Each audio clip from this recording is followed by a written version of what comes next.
conduit. Tonight, we're going to have a great conversation, sustainable community housing solutions with the sustainable economist. And it's going to be Hope Williams this evening. And so we're very excited that she can join us. Let me see if I can give her the horn. Is that the horn? That's not the horn. But we're so thrilled to have her with us this evening. And so we're going to go ahead and bring her on up. Hope, how are you doing this evening? I'm doing so well. I'm excited to talk about housing. This is my most favorite thing. And so thank you so much for having me. It's Oh, be here. well, we're so glad that you can come. I'm going to turn it over to our gracious host, Sean Makarin. Sean, you have a mic there, and then I will let you facilitate the discussion from there.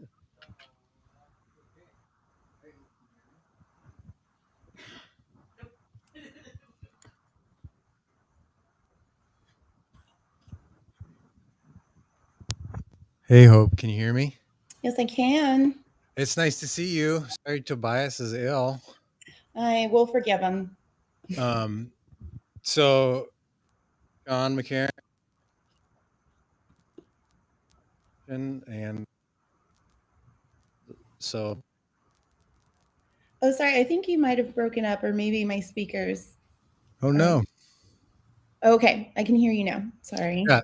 So, all I really try and do is try and emancipate people all day. And what's going on up here in Kitsap County is we're trying to organize some cooperative housing. We're looking at mobile home communities. We're looking at acquiring actual property buildings. We're looking at doing our own development. We're open to anything because we have a huge need and we're kind of lost. So we need some hope to guide us along the way. So, can you kind of tell us about co ops and what we should be thinking about as we look for housing? Oh my goodness. Yes. I think maybe I can introduce myself a little bit so you know how housing crazed I am, and then maybe I can give you a brief overview. We can maybe dig a little bit deeper. I do also. Well, okay, I'm getting ahead of myself. So, hello everyone. My name's Hope Williams. My pronouns are she, her. I'm calling to you out of Alone Land here in San Francisco. I've worked with the Sustainable Economies Law Center since June 2020. I'm their co-director for what we call the Radical Real Estate Law School, where we try and reimagine what housing could look like if it was permanently affordable and off the speculative market, and how to be radical about it. I'm also going through their law apprenticeship program, and California is one of 5 states that allows you to bypass law school and be mentored by an attorney. And so I get to teach and practice and learn about the law, and it's absolutely amazing. And then that's my daytime job. The other jobs that I fill my time with, I am the board president for the San Francisco Community Land Trust. We are the only community land trust in San Francisco. I also serve as board president for the East Bay Permanent Real Estate Cooperative, which is a housing model. The Permanent Real Estate Cooperative is a housing model that I can talk about later when we're talking about cooperatives. They're based in Oakland. And then I'm also on the board for the California Community Land Trust Network, which I think we're up to maybe 60 members now.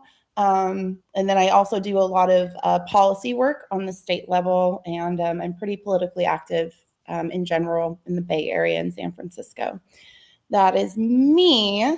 So I guess we could talk about housing all day. I like being solution oriented with like a hint of righteous indignation. I don't know if anyone knows this, but housing is a human right, much like food and water.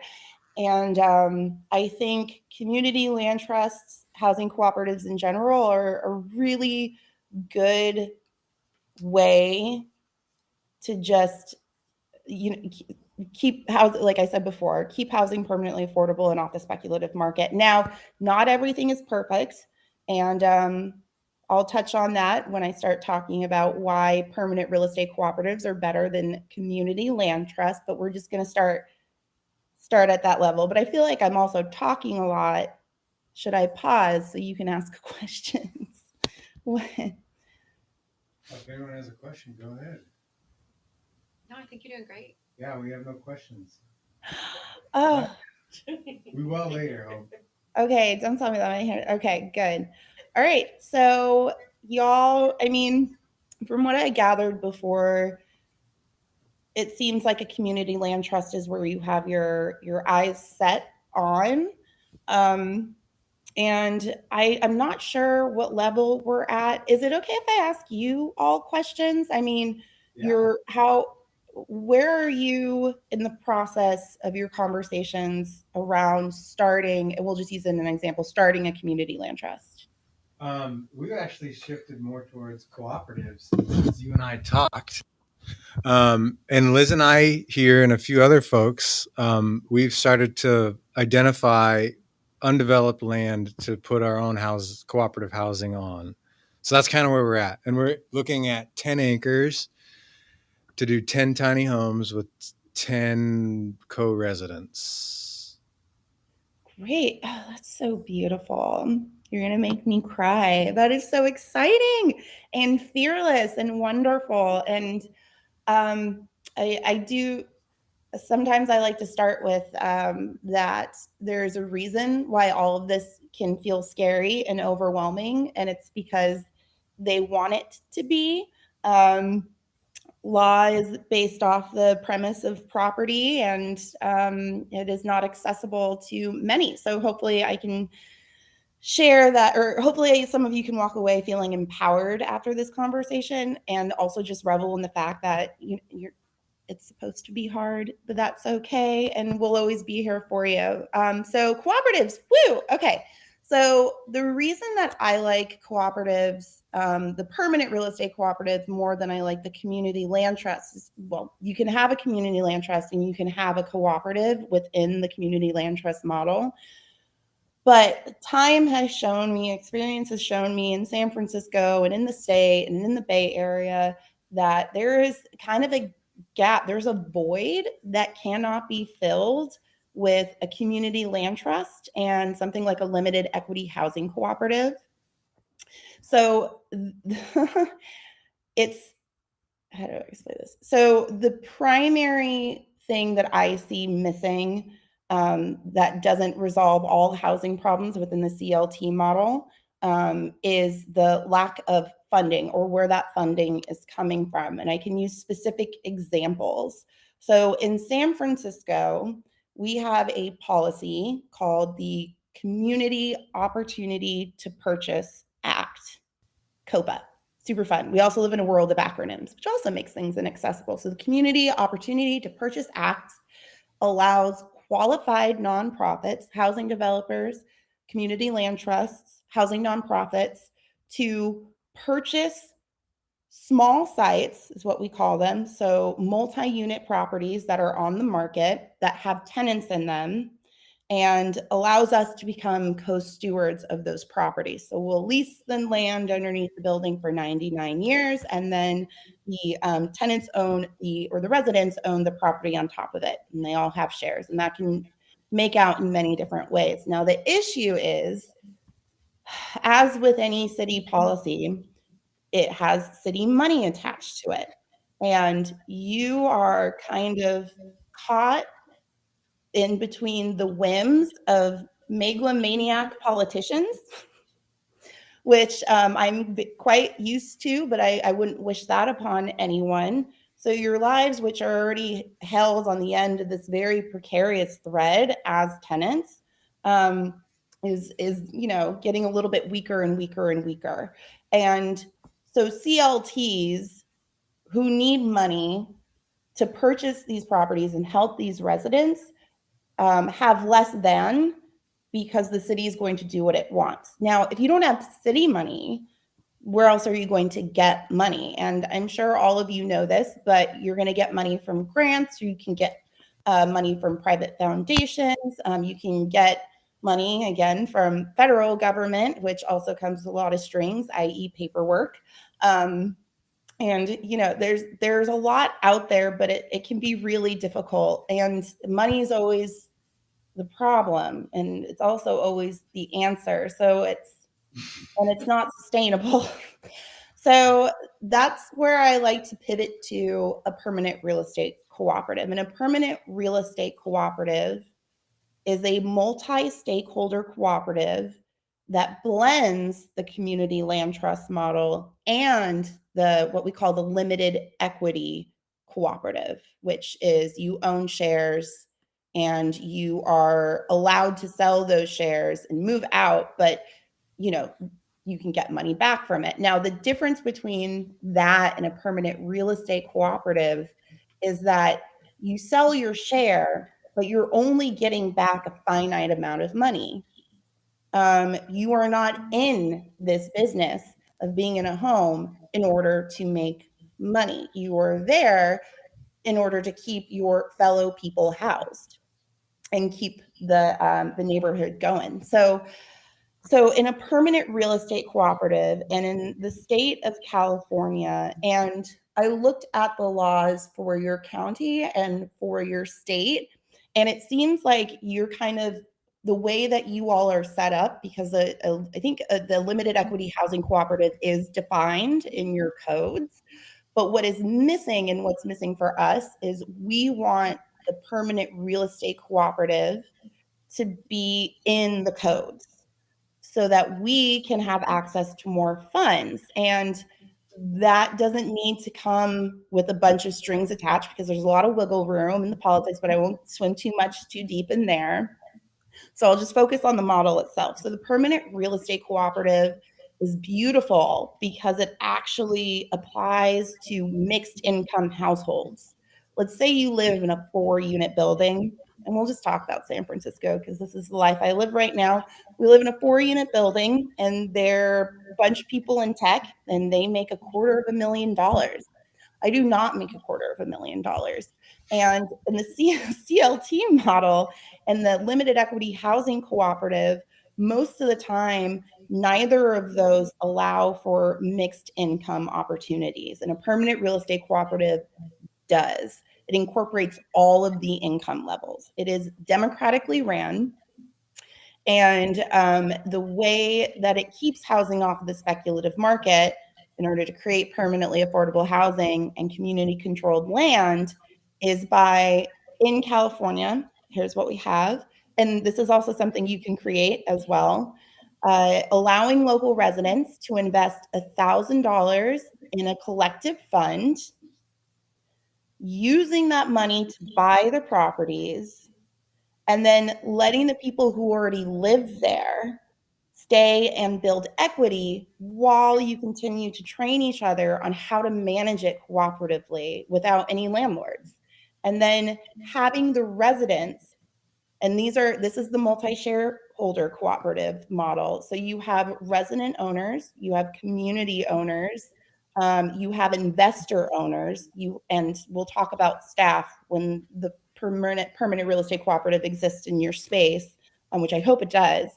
But residents own a share, investors own shares, and community members own shares. So the best way I can do this is to kind of illustrate it. So we'll talk about my living situation, right? I live in a 4-unit building, and suddenly the house is put on the market. And I don't want to be displaced, and my fellow tenants don't want to be displaced. And generally, what would happen is we would go to a qualified nonprofit, a community land trust, and we would be like, could you help us purchase this $1.2 million building? Because who has $1.2 million? Unfortunately, the community land trust is, beholden to the city, and sometimes the city plays political games and doesn't give them money. But now I'm just digressing. So instead of just going to that community land trust, we instead go to our neighbors, and we're like, hey, neighbor, I've lived here for like 15 years. You love me. I love you. You love all of us. Do you want to like keep us housed and just keep this neighborhood intact? And then we can, as a community, collectively steward this land. And so you go to each of your neighbors, they all buy shares. And the cool thing about this model as well, at the very least within the state of California and the law that we have helped write, is that anyone in the city can purchase a share. Anyone outside of the city in the state of California can purchase a share. And there are a few states outside of the state of California where residents, community owners, investors can also purchase these shares. Now, again, it is not about making money. You're going to get like a 1.2 return. And then when you want to sell your share, you do it with the expectation and knowing that you're not going to get a return back until 3 or 5 years later. You're just doing this out of the goodness of your heart and soul.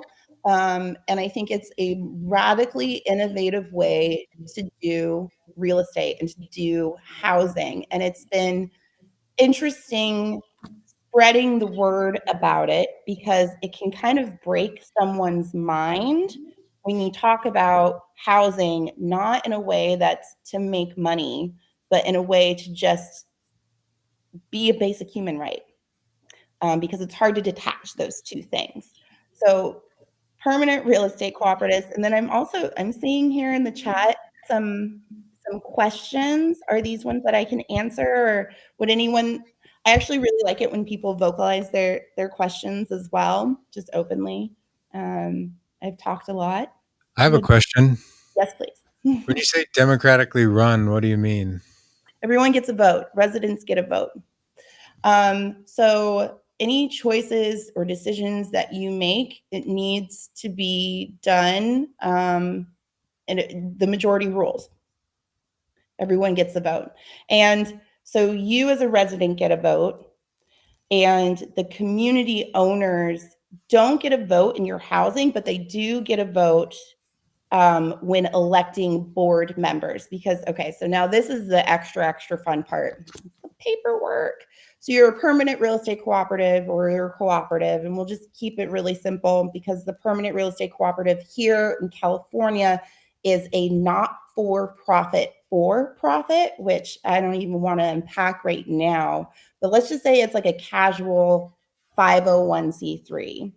501c3s, you have to file your articles of incorporation, you have to file your paperwork on the federal level to become 501c3, and you need to have a board. Well, you need to have a president, a treasurer, and a secretary. And those people need to be nominated and elected. And that is what the investor owners can do, and that is what the community members can do, and the residents also can vote for those members. But anything to do with their house for the 10 homes on that 10-acre land, for those small homes, residents are the ones who are in control of that. How's that sound? Am I frozen? Sorry, Mary. I hope you're back. So that means like no more landlords. 100. Actually, so this is interesting because we are so much further in the future than many when it comes to housing at my law center and at the East Bay Permanent Real Estate Cooperative.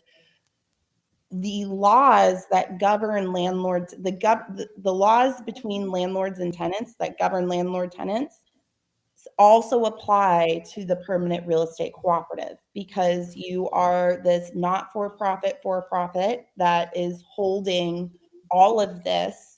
And if there is a tenant dispute, if there's really any kind of dispute or anything that could fall under the landlord-tenant laws, then that is what would govern it. And so what we are trying to do is really thread a needle. And the biggest part of what creates true autonomy is what happens when you create the rules that govern you and your fellow residents. So in your bylaws are fun. Bylaws are hard, but they are worth it. And in your bylaws, you can start from scratch and put whatever rules you want in there that govern you as a body, as a people, as a majority. And creating then as well a barrier between those households and the not-for-profit that holds it. in a way. So that threading of the needle is a little bit difficult, but it becomes a lot easier when people just kind of let their imaginations run away with them and create something from scratch. But you don't have to create it from scratch because we've created it for you. And I have a lot of resources and material that I can send, including how to file this paperwork, including how to write these bylaws, including how to do board of directors, what have you, and just get that ball rolling. Now, one of the things that's really exciting that we're doing right now, because the permanent real estate cooperative, it's not yet codified into law.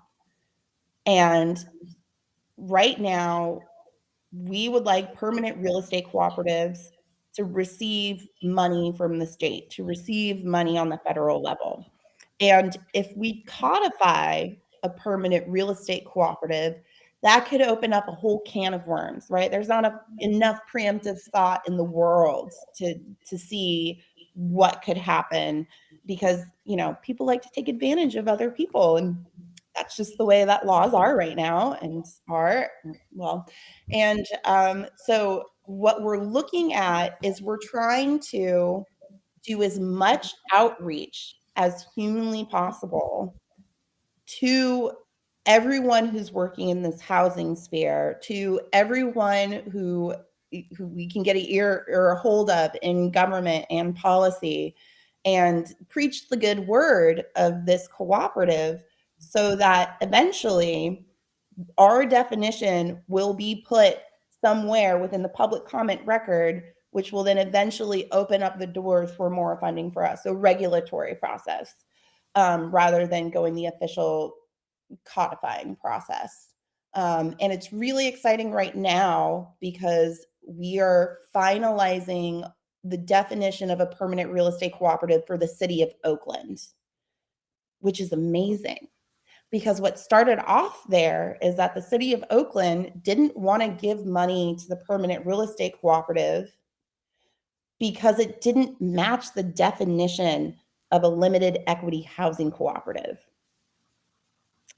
So it's fun and it's a good time, but it's an uphill battle. So maybe we can just keep things simple. And I'm also seeing Reverend, did I miss her answering my previous question? He asked about listing cooperatives on stock exchanges. Could you repeat that? Could you repackage that question for me? Where'd that question go? There it is. Are the shares listed on exchanges? Are the shares listed on exchanges? I don't know. Yeah, I don't know the answer to that question.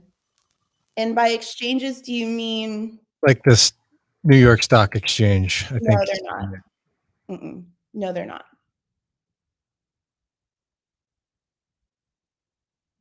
But I can also follow up with that. I sounded very confident because I am, but I'm not always right. And as as a future attorney, knowing to both say yes and at the same time. So sorry, that's not.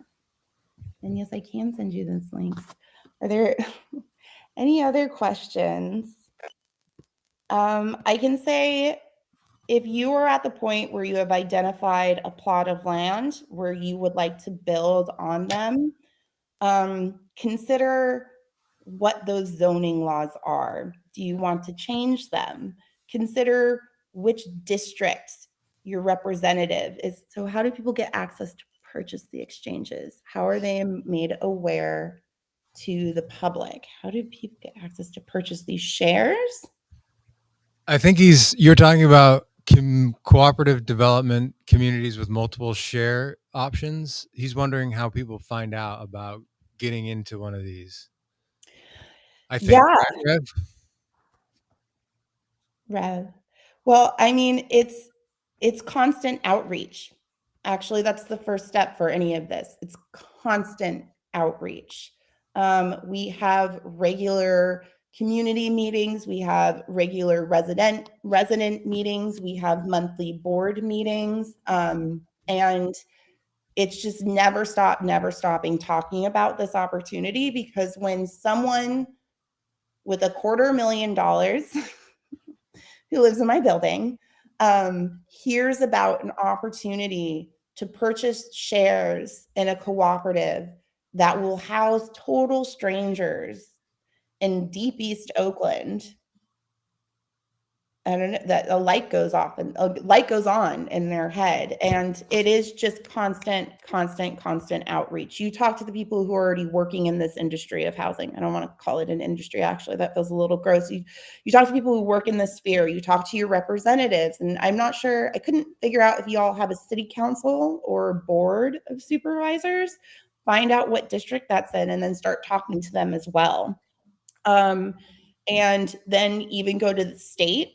And you, everyone sitting here listening to this right now, me ramble, come to one of our East Bay Permanent Real Estate Cooperative meetings, and you can Zoom in, or we can send you more literature on it as well. It is that we are the only one in the country. And the two others that are burgeoning right now is one on the East Coast called Willow Permanent Real Estate Cooperative. They're amazing, led by Black women powerhouses. And then there's the San Francisco Permanent Real Estate Cooperative, which I have formed with the San Francisco Community Land Trust being the fiscal sponsor of the permanent real estate cooperative that I'd like to start here in San Francisco, because I think it should be everywhere.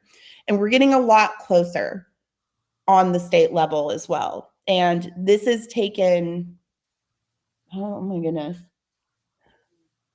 8 or 10 years to get this far. And I feel like because we've built all of these blocks, I can't wait to just hand them over to you so that you don't have to start from scratch either. But how do you get the word out? You just have to keep talking about it and tell everyone. And I wish it could be a lot more complicated than that, but it isn't. I haven't really formulated. Hi, Hope. Can you hear me? I can. What's your name? I'm Liz. You can't see me. I'm behind Sean. Hi. Yeah. So my question, let me see if it's kind of formulated. So we're starting slow, like really slow, but the goal is at 10 to 12, maybe 15 homes. Mhm. So that many individuals or families, in homes anywhere from 1,000 square feet on down to where people are comfortable in. And so it's like, if we're starting slow, is it possible not to have 100% occupancy and still go forward? Totally. Oh, right. Actually, that's a lot of fun too, because here's the thing. And this is where a lot of people can get tripped. Actually, that makes me really happy to hear that. Because, and I'll just use this as a weird example. My law center is a non-hierarchical worker cooperative. And we pay each other equitably. There's not an executive director who makes 3 times as much money. We all make the same with a little bit of a difference based on our life circumstances. And it is a very open and transparent process. And I would also love to invite all of you to one of our workshops on that. Equitable pay, compensation, what a concept. But the reason it works for us is because we are very intentional about who we bring in that is ideologically aligned with our values and our mission statement. And it's not to say that it's always easy, because people aren't easy, but it is worth it to be able to work in a place like this. So you have empty units in these properties, and you want to be intentional about who you bring in. What is your mission statement? Do you want to house families? Do you want to create an artist workspace? Do you want to house artists? Do you want to house labor organizers? Do you want to house people who make, you can make any one of these, just kind of, like I said, mixed income. And I think that's actually the hardest part, is really setting in stone what those things are. And actually, I'll take it back. It's never set in stone, and it is always evolving. So that's also something that you should process at the same time as well, and not be overwhelmed by it's always a work in progress. But yeah, woo, awesome. Clean slate. That's great. Any other questions? Oh, I would love to be on the conduit to talk about equitable pay process. Woohoo! Yes. Good job, Mara.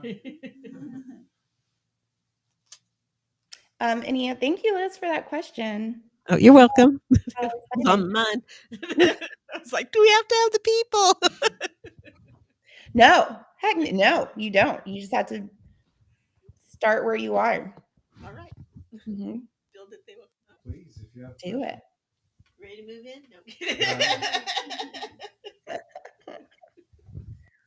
No.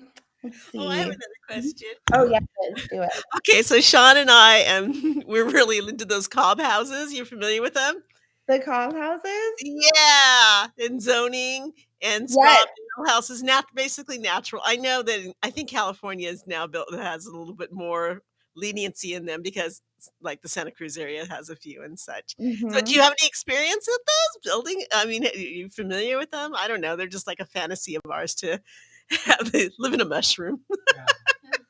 I think that's beautiful. I don't have experience in that personally. I can name a couple of coworkers who do.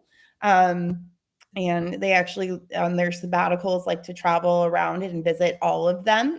So no, but I think you being that dreamer is a really important part. It really truly is. And yeah, I can't wait to see what y'all are able to do. You know what I'm curious about is are there any barriers that you have right now? Money. Right? Okay. All right. money. Do you have Money. some laying around for us? So funding for affordable housing. Yes, I'm just right behind my ear. I'm just gonna give it to you. Can you feel the money I'm throwing at you? So it's always going to be this. It's always going to be federal funds, state funds, local funds, and then rich people foundations.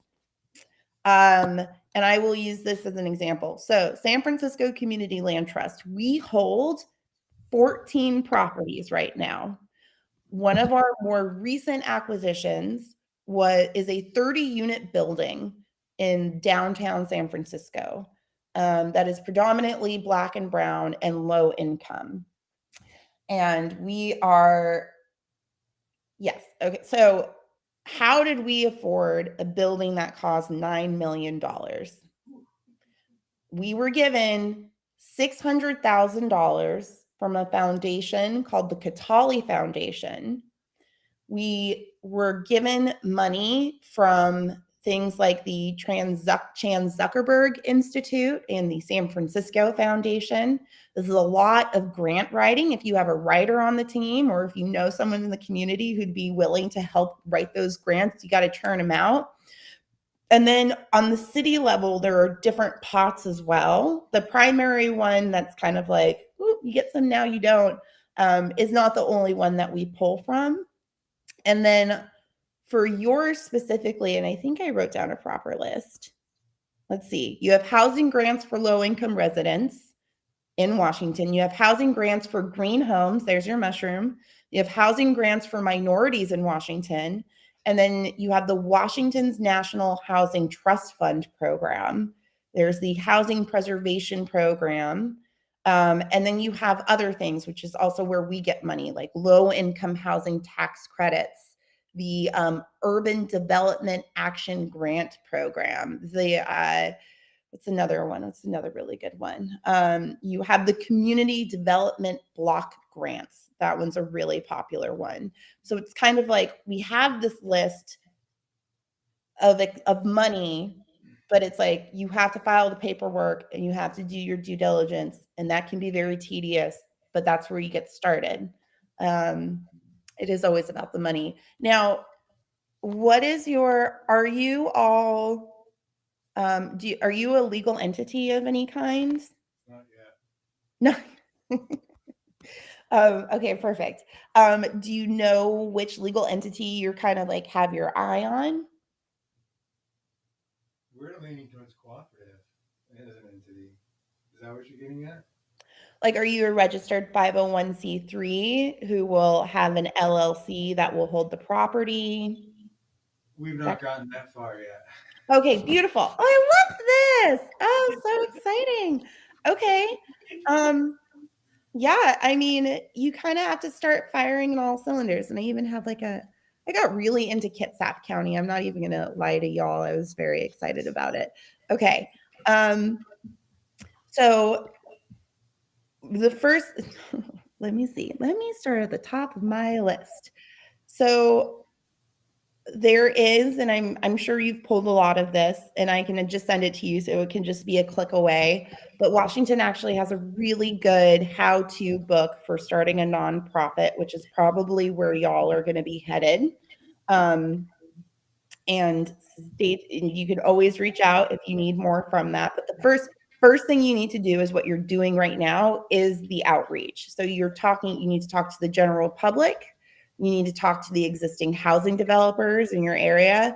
You need to talk to the government funders, the foundations, the grant providers, and other professionals in the field, as in real estate agents, appraisers, insurance agencies. You need to find different attorneys. Now, the thing about this, though, is what you are doing is so beautiful and abstract in this world that it might be hard to find professional support from people that, again, are mission aligned with you, right? You're here to keep each other housed. You're not here to make $1 million. So that's a good one. And actually, we could probably provide you with a couple of contacts. And then the funding, again, you want funding, the foundational funding for the entity, because you can actually, what you could do is you could do what I'm doing right now and what East Bay Permanent Real Estate Cooperative did before they became autonomous. East Bay Permanent Real Estate Cooperative, the Law Center was their fiscal sponsor before they left. And now they're just free floating out there on their own and thriving. So what you could do is you could find a nonprofit that can be your fiscal sponsor. And there are different models. By the way, none of this is legal advice. This is just my life experience. Okay. There are different models. There's model A, there's model B, there's model C. I can send you information on that. I'm a big fan of model A because it's like not a lot of, it's very light, easy breezy. There's not a whole heck of a lot going on. I mean, if you decide to have a single staffed person for this new thing, then that fiscal sponsor can handle all the admin. They can handle all the grant processing. They can be your bank account because you're going to be pulling in money like, whoa, because what you're doing is so cool.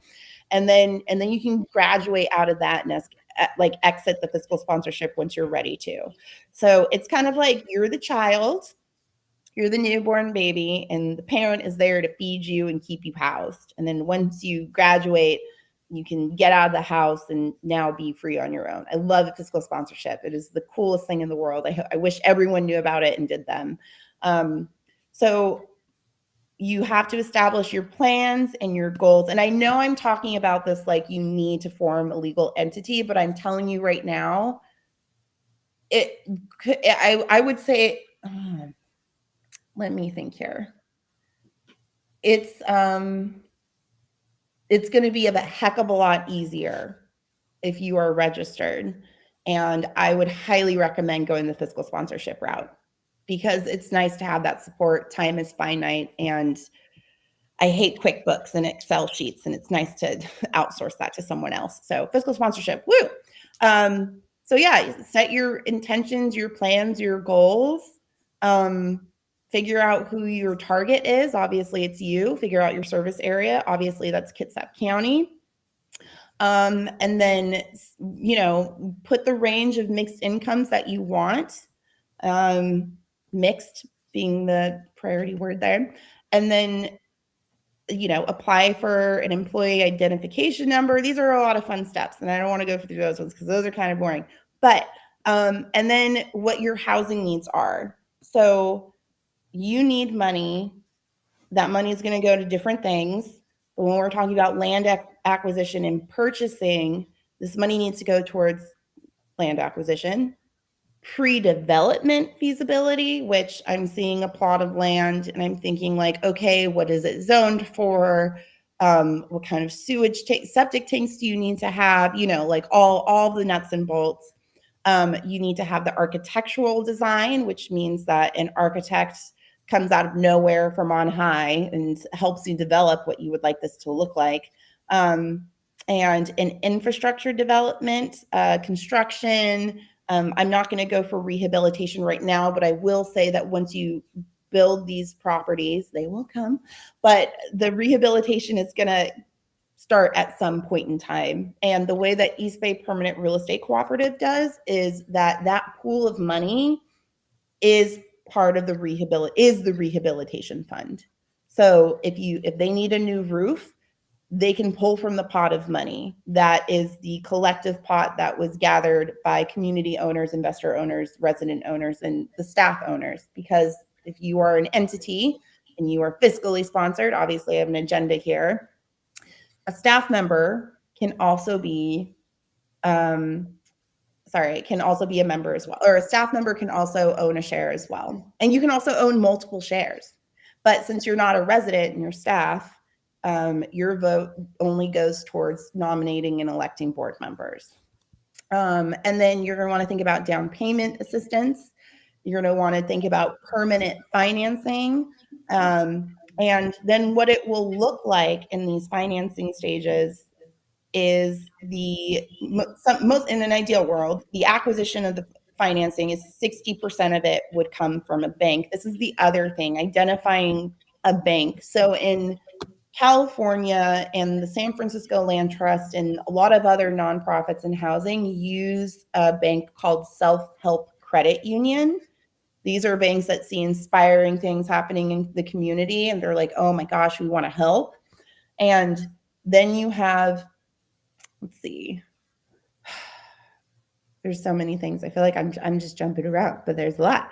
And I'm just going through a little bit more. Yep, community and smaller banks that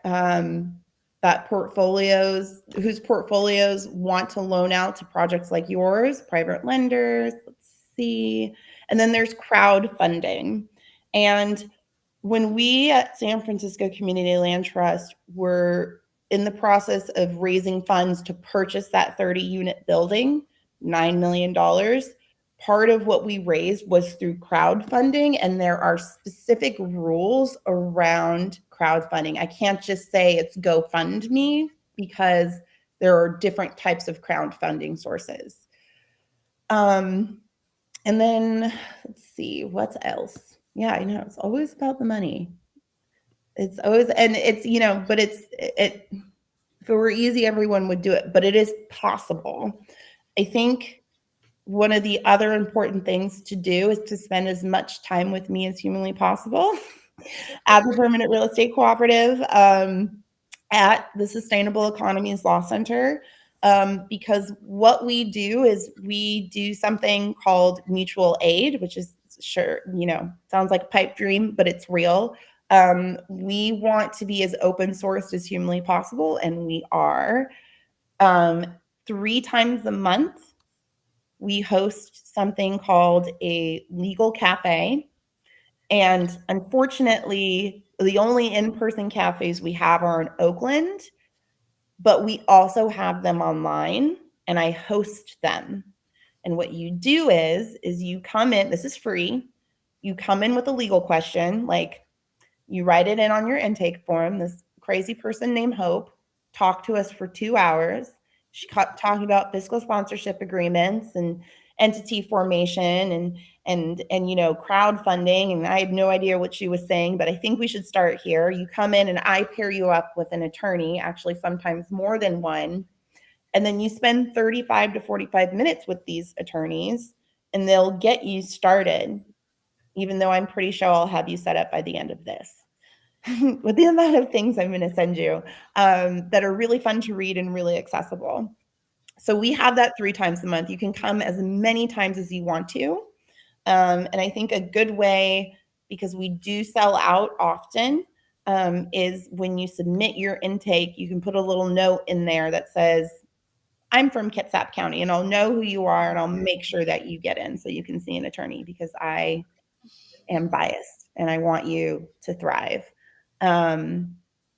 Yes. Remote legal cafes. And then join our newsletter. Like I said before, we have a lot of different events. The equitable pay one. We talk about land every day. And it's what brings me joy and gives me life. And so I'm just happy to share it with as many people who will accept. So thank you for doing that. Yeah, and now I'm at the point again where I feel I've been talking too much. Liz, did you have another question? No. Not right now. Yeah. It's like, I'll let's have go one. shopping. Mine will come at 2 in the morning. Yeah, write them down. Do you know what the zoning laws are, or what the zoning is for that plot of land that you're looking at? Do you know what they are?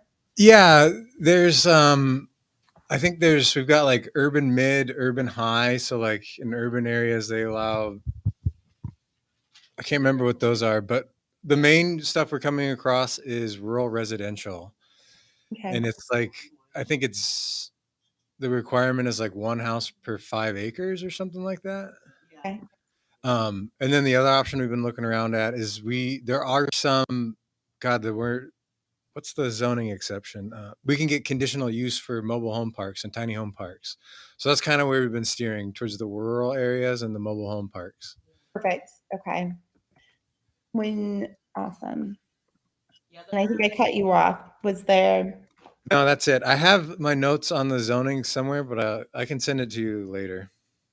Sure, yeah, because one of the things that I would actually like as well out of this, in chatting with y'all, is to kind of hone in a little bit closer on like where the focus can be. And when you do come in and talk to the licensed attorneys, it'll be a lot more effective and faster for you. So then you can just, this will move a lot faster.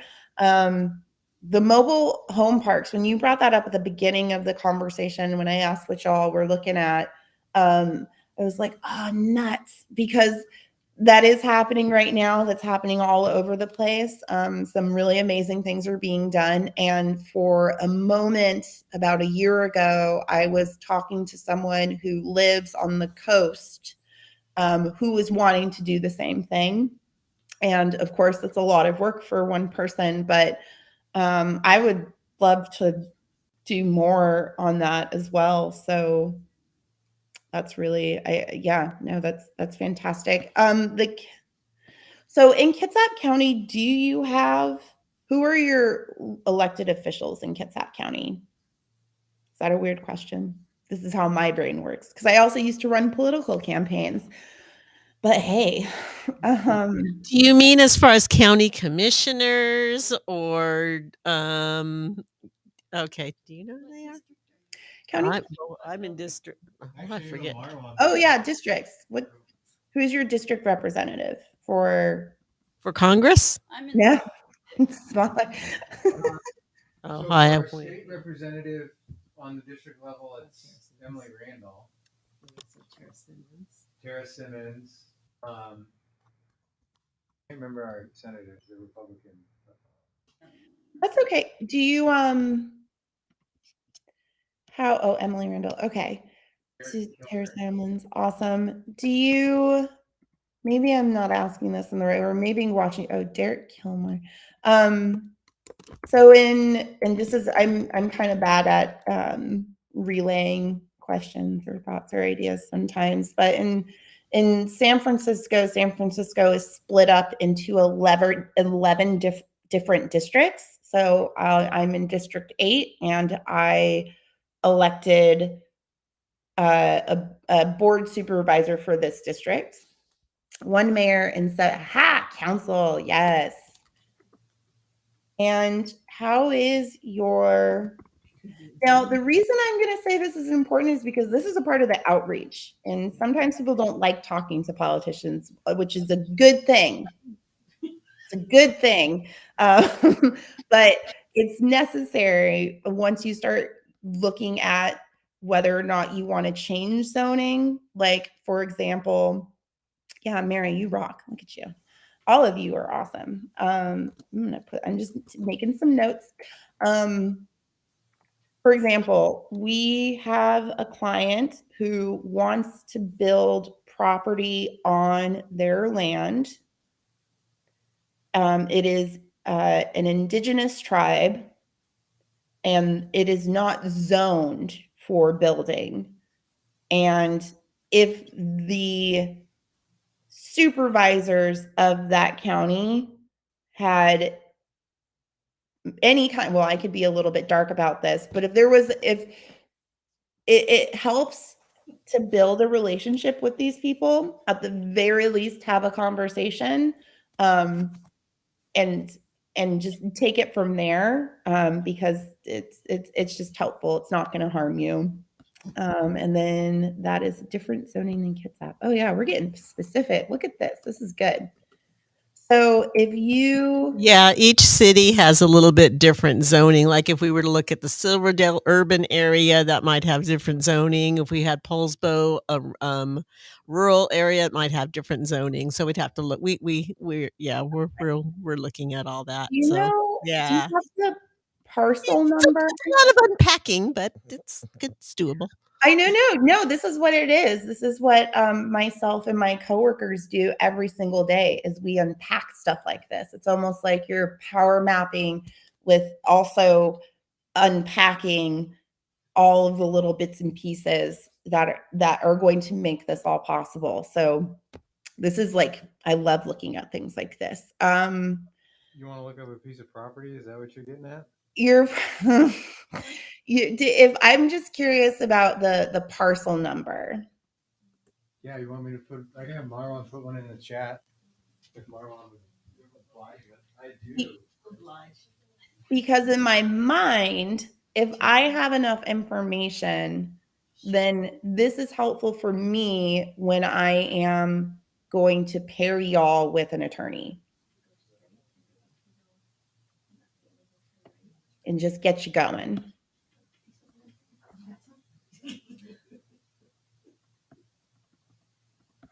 But now I'm also seeing that this is a podcast, and maybe the people who are oh, sorry. And what else can I answer here? I mean, is there any like lingering question? Is there any kind of like something that people may think is a silly question, but isn't a silly question? And selfishly, I'd like you to ask me because I love talking about this all the time. Oh, thank you. There it is. Yeah, so this is one of the places we're looking at. It's got a development, it's got an existing structure on it, and we're looking to add ADUs to all the available acreage. And it's zoned. Okay. Yeah. Good, because I still have my eye on that one farmhouse. Yeah, and this is kind of the profile we've been lucky with so far, like a main house with space for ADUs type structures. Mm-hmm. Oh yeah. You know what? I feel super rude. I don't know what your origin story is. Our what? Your origin story. How do you all know each other, and how have Oh, you how long have you been plotting this journey? Geez, yeah. Since I think Liz and I met around first week of June, and we really started talking about this back in September. And I think, I don't know, we're both in the IWW together. We're both tired of the world that's taking a crap on us every day. I'll put it this way: you'd have to be dumb and rich to think everything's okay today. And, Liz and I have been in our own safe space, our own house, and we and build that community, that sense of trust with each other, and be able to house those people that it's just like have the least opportunity. Yeah. Build that community where we have each other's backs. Love that. Next to Liz the rest of my life. Oh God, no. Aww. Yeah, I'm sick of the system. I've been getting dumped on by. I'm Native American. I've been getting dumped on by white folks my whole life. I'm sick of it. So that's my motivation. Yeah, take back the power, and if it's not there, just keep pulling. This is one of the things that I learned, and I know I'm 33 years old. I haven't been around for too long, but one of the things I learned is that if I keep saying it, then they're going to hear me, and then it's going to creep into their minds, and then eventually they're going to co-opt the idea like it's their own. But ultimately, we'll win through that, and no, I 100% can identify with that. Yeah, I'm sick and tired of being sick and tired. Okay. Sean just asked me why I'm in it. Oh, there's my head. So basically, so Hi. so I'm in it because I'm getting older. I've had opportunities to own my own home, and it's a lot of work. And I was alone in the property. This was in another state, and I want to build that sense of community, that sense of just reaching out to others. And I'm also I am a solitary person at times, so it's nice to have that. But it's also wonderful to be able to know that you're not alone in this world. So that's great. And I also want to be able to come home to community that I know that people are like that people probably thought that nobody cared. And now they have some place that they know people care for them. Yeah. And to be safe. So we're looking at gardens, we're looking at animals, we're looking at all that. That's also why we're leaning more towards a rural. So ideally, if we could, a property that already exists, and then maybe see what we can do on it as well. I love that. Thank you both for sharing so much. And I also want to ask the people too. I think it's your left. I see some really cute shoes, and I'm like, who are you? But I wanted to share that the permanent real estate cooperative model can also apply to small businesses. So same example, except we'll talk about my favorite. Well, there's a delicious bakery that's like 400 feet away from my front door. And if they were about to go under, they would do the same thing as I would as a tenant going through the situation, which is I would go to everyone in the community and ask if they could purchase a share. So then suddenly it's not just the workers who own it, but the entire block. So many people in San Francisco have a share in that. It's not mine. It's everyone's. I wish it was mine. It could be if I owned a share, but in a permanent real estate cooperative model. Okay. Yeah. So East Bay Permanent Real Estate Cooperative recently had enough shares raised to purchase a commercial space in downtown Oakland that they are converting into they're rezoning it for residential housing. They are putting in spaces that will be occupied by Black owned businesses. And then outside of that property, alongside of it, they're also putting in a community garden. It's amazing. And that entire thing is owned by community members in Oakland, even ones who don't use it. People who live in Indianapolis. It's crazy. Okay. Person with the really cute, actually, both of you have really nice shoes. I don't know. Yeah, my name is Lee. Up until very recently, like just a month ago, I was living 3 hours north up in Whatcom County, kind of near the Canadian border. And up there, I was working in homeless housing. I was a case manager, and I lived there for almost a decade. And so I became familiar with what resources were there and what barriers that homeless individuals are facing and what marginalized communities are facing up there. And since I recently moved back down to Kitsap County, I saw this event at a poster while I was downtown, and I was interested in going just to, I guess, hear about like what solutions that my community was looking at for housing and facing the housing crisis. And yeah, it's been really nice, especially to hear about everything that you've been talking about down in California and the different solutions. It's been really interesting. Lee, that's your name? Yes, Lee. Lee. Lee, oh my gosh.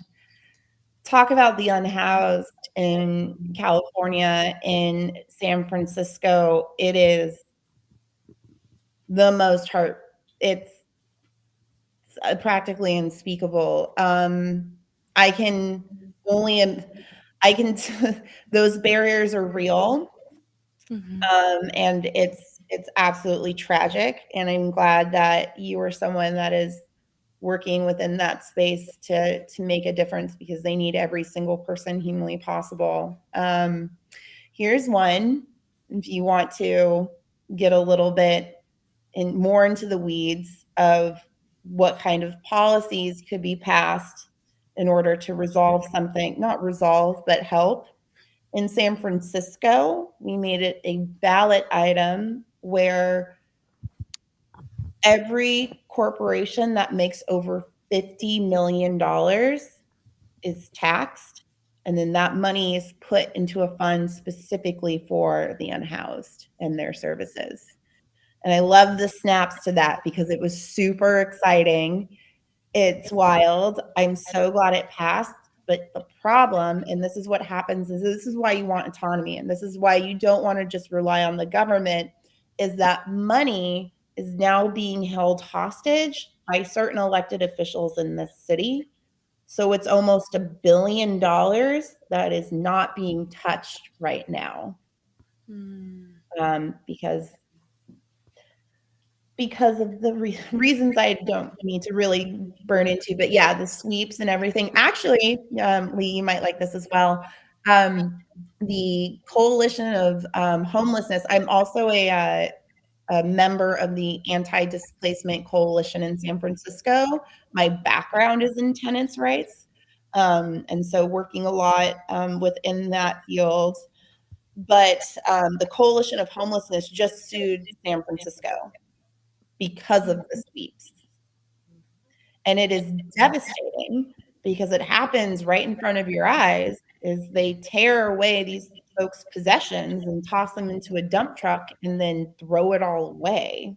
Mm-hmm. And that's heinous. And a judge just ruled in their favor, not theirs, but the Coalition of Homelessness. And so it's actually looking like something can come of it, but it's the most devastating. Yeah, Jeff, it's terrible. Please speak out. Yes, yell it from the rooftops. Yeah. Okay. Thank you for sharing that, Lee. All right.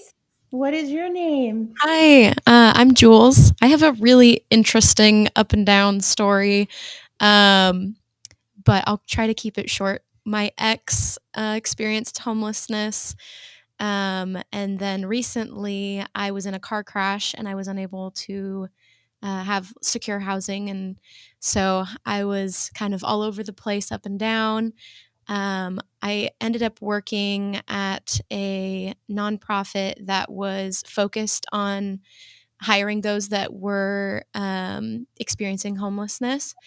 And as I got kind of more into the organization, it was very clear to me how each of those individuals were being misused.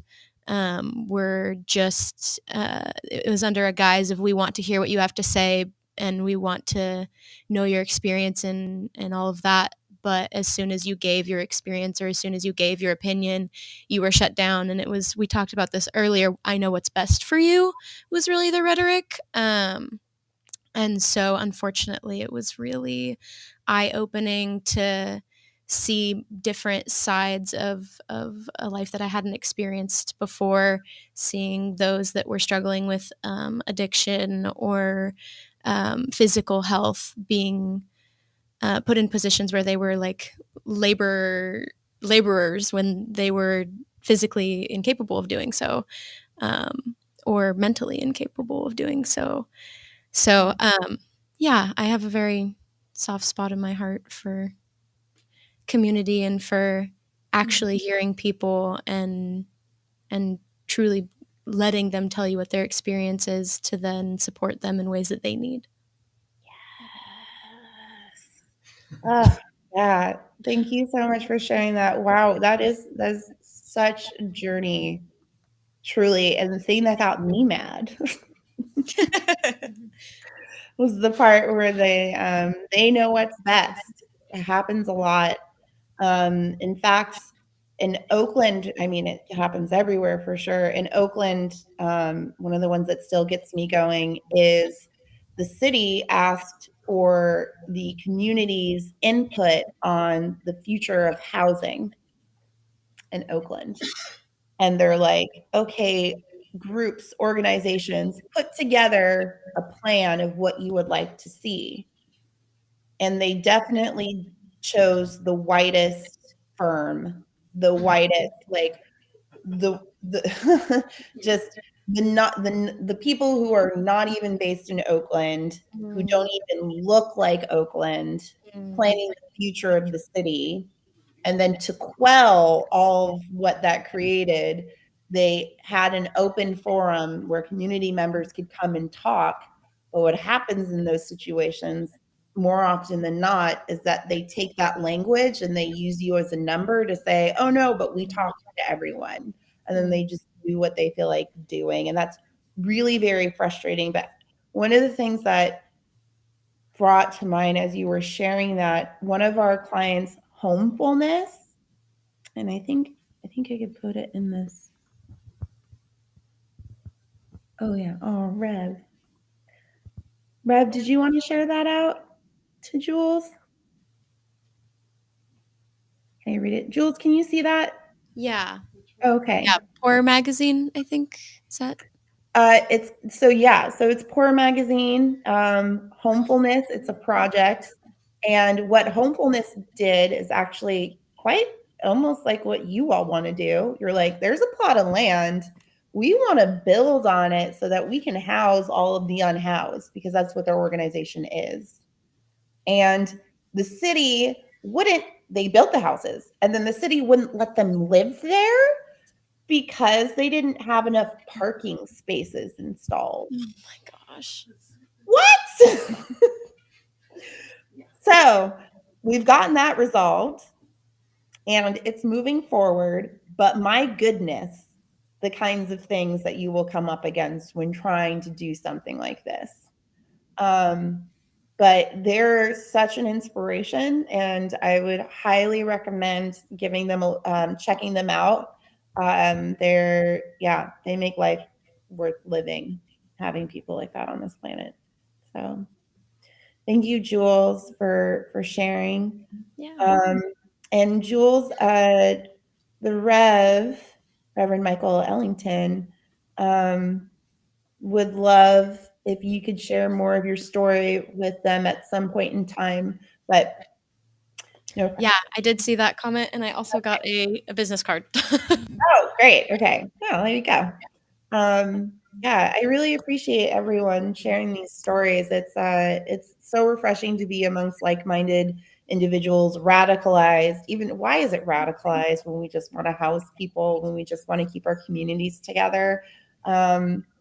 But I will always be here for you, and our law center will always be here for you. And it is not just us who are in this movement. There is a huge community in this movement, and we know a lot of them. And so one of the things when you're coming, if you decide to come to the cafe, the legal cafe for legal advice, which I hope you do, it'll be a little bit more generalized because being based in California, not in Washington, they're going to be different. But on that same side, we also know attorneys in Washington, and we can hopefully help. I think we can help. Let's start a movement. It's already started. Let's keep building. Yeah. Jules, is there anyone else in that room that I don't see? That's it. I think that's it. Okay. Are there any other lingering questions or stories anyone would like to share? I'm so excited for all of you. It's just so cool and unique it's just wonderful. Yeah. We're just traveling around the room now. Woo! You only need 2 people to start, and we've got 4. So There you That's go. more than most. I mean, you're already looking at lots of land and being like, we can envision this. How do we do it? That's amazing. And I really, really, really hope that I kind of gave you like some direction. I don't know. we helped a lot. I do have one question. I don't know. Have you guys started looking into social media and promoting? Not yet. Okay. In real life, it works for me. We'd be open to anyone who wants to do social media with us, though. They open it to the universe. Yeah.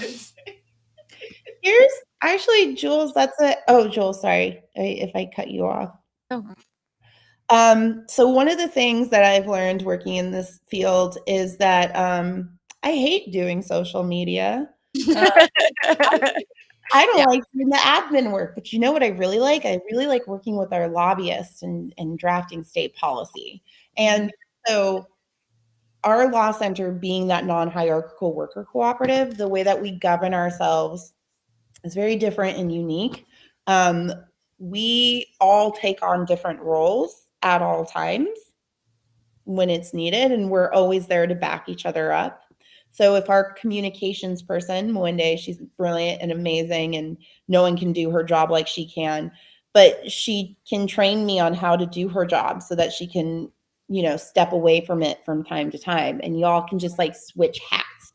Mm-hmm. Just have that instead of just, bearing the burden of posting on Twitter, which love. But yeah, there's other ways. So there is one particular website builder that I really like that's really friendly and can actually do a lot of things for you. Like it tracks donations and it's like really user friendly, and there are a lot of different things. So when you're up to that point, which can come later, like I can definitely share that with you. It's actually a lot of fun. But I would think fiscal sponsorship would be helpful. Actually, I was looking in Washington, and do you all know the Homestead Community Land Trust in Washington? Oh, I don't know. So let's just say that Homestead Community Land Trust are good people who do good things, and we just hope for the best. And you reach out to them and you have this idea that is now fully fleshed out because you've talked to me a million times and you've talked to our attorneys a million times, and you're set and you're ready to go. And you're like, will you be our fiscal sponsor for this? That could be support there because they already have the infrastructure. But you can also go to other nonprofits to be fiscally sponsored by them as well. It doesn't just have to be a community land trust, it could be others. Oh, good, Jeff. I'm happy to hear that. Sometimes I'm skeptical when people are in housing and I'm like, I'm glad. Okay. Yeah. Oh, nice. Look at this, Rev. Y'all, just getting it. You're like taking all the boxes. I'm gonna text them bragging like that. Oh my goodness. It is so funny to me. Like, we have people go on parental leave and we have people go on sabbatical. And then it's like, okay, who would like to learn about finances? And one of my coworkers will be over the moon to learn about it. And I'm like, I would rather die. So it's like, you gotta, when you have people like yourselves together in a space and you're going to keep growing that group and you have a list of tasks and one of them looks horrendous, there's going to be someone like Rev who's like, no, I would love to build that website. And that's incredible. That's called sweat equity, people. That's wonderful. The build as it's going on. Yeah. Is there anything That's else? my thing. I was like, wait a minute. I'm very limited in social media. That's why I'm Hilarious. so Bless bless everyone who's willing to do those jobs that I don't want to do. But I will do them if need be, because it's part of being a part of this, I don't know, this life together. Yeah, Reb does win. That's hilarious. It's true, Sean. It's true. Best comment of the night. I misspelled it. Oh my goodness. So I guess what can I do to be most helpful right now? I can send you a list of resources. The steps. Yeah. The steps. The steps. Sorry. The steps, like we were discussing, like I started to write them down. I said she's probably just going to send these to us. So let me see. Let me go. I'm a hand note taker too. That's how I retain. Yeah. It's a bunch of grants and some steps, grant sources and some, I think, some steps. Exactly. But it's exactly- Yeah, so just sort of send us that. Or I can go back through this video and write. No. Let me do the labor. Don't you dare. You showed up. You put in your time. You're doing most of the work here. Liz is doing most of the work. So. Well, it's for my 501c3 application. Okay, we have a guide. Okay, so what we also produce as a law center are things called legal bite-sized guides, because the other thing that we hate at the law center is the law, because it is so radically inaccessible for people. We want to make it as palatable and as easy as humanly possible. So I will send you that information: how to start a fiscal sponsorship agreement, how to form a 501c3, how to choose which entity you want to do, which you don't even have to think about that right now, because you could just come talk to our lawyers for free and figure that out in that moment. So I will definitely send out all the steps, and then we'll take over the world. It'll be great. Definitely send out the steps that we need before we talk to one of your professionals. Okay. Yeah. Absolutely. And then I'll also poke around in our kind of listserv to see if there are attorneys in your state that are of the same ilk as we are. I have a question. Is it even worth it to talk to real estate agents and finding the right one that works with Good question. this sort of program? Because real estate is all about building capital on land. Yep. That's not what we're all about. So we have this small growing pool of what we call radical real estate agents who got licensed just so that they could dismantle the system. And so they are out there. And right now we are actually working on a toolkit that makes it so that you can do the real estate transaction without hiring anyone. Whoa, yeah, I'm interested in that. Yeah. That's how they make their money. They're like, oh, you don't know how to do this because we made it so you don't know how to do this. We want you to know how to do it.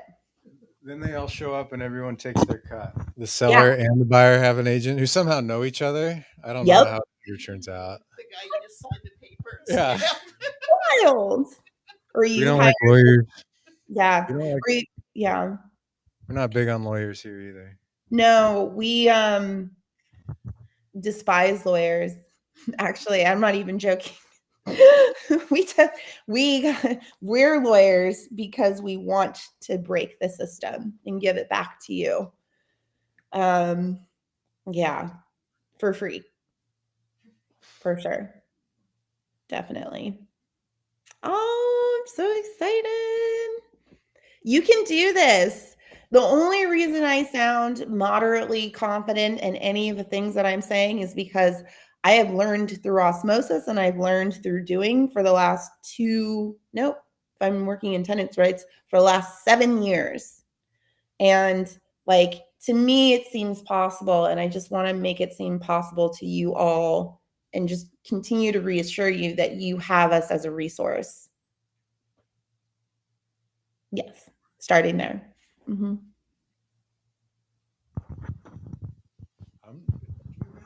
Should we wrap up now? Well, Hope, thank you for coming. And I don't know, this is really enlightening. I feel much more confident than I did before. And I am a lawyer, so this has just been amazing. Thank you for coming out, and we're going to reach out to you again and see you some more. Great. And I'm going to send you those resources and I'm going to send you those steps, and then the future is yours. Will be And I great. think you're going to have to come back because to talk Yes. about equity with Marwan. Woo! Yes, absolutely. Oh my goodness. All right. Well, yeah, Thank you. I think we wrap it. Nice meeting all of you. You too. This has been the. Do I want to sign off? I don't have the right to sign off on your channel, Mr. Marwan Cameron. I'm just a guest in your house. All right, Hope. We want to thank you for coming on. This was tremendously informative. And I've got your email now, so I might stalk you a little bit, you know, get some more information. But you said a lot of things tonight that I've never heard before. And I know that there were several other people that haven't heard this. And it's very empowering and very inspiring also. So just a pleasure to meet you. And I look forward to getting to know you a little bit more. You as well. I can't wait. This is this beginning of a beautiful friendship, everyone. And I will be seeing you soon, I know. So thanks for having me on. Should I click out too and sign off? Oh, no. You can if you want. But I just want to say thank you to everyone for tuning in. Again, every first Friday of the month, we'll be having a different topic. So do tune in. Thank you, Mary. And thank you, everyone in the chat. Jeff, Reverend Ellington, Mary. I know Rob was on there. Quite a few people dipping in and out. Chat was active tonight, which is fantastic. So again, keep it coming. Also, let me put up. Yeah, what is the next event, Sean? First Friday of February.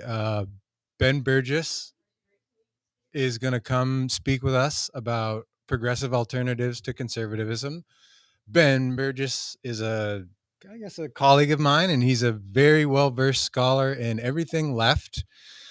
And then in March, the labor professor we all love, Harvey Kay, is going to come speak with us about America's history and maybe help break up some of the myths about how America became America. So we're going to discuss our radical past with Harvey, and he's really excited to come talk to us. He texts me like every day about it. So come back in March, Harvey and Ben. All right, and then also, will you tell folks how to get access to your newsletter?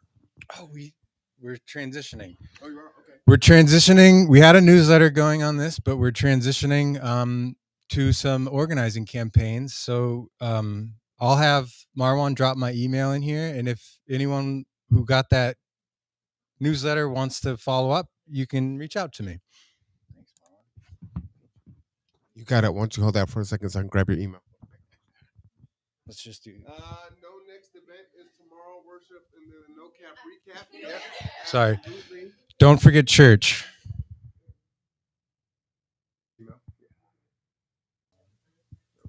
Well, I love you. We're gonna transition it to. I want to transition it to like more community meetings.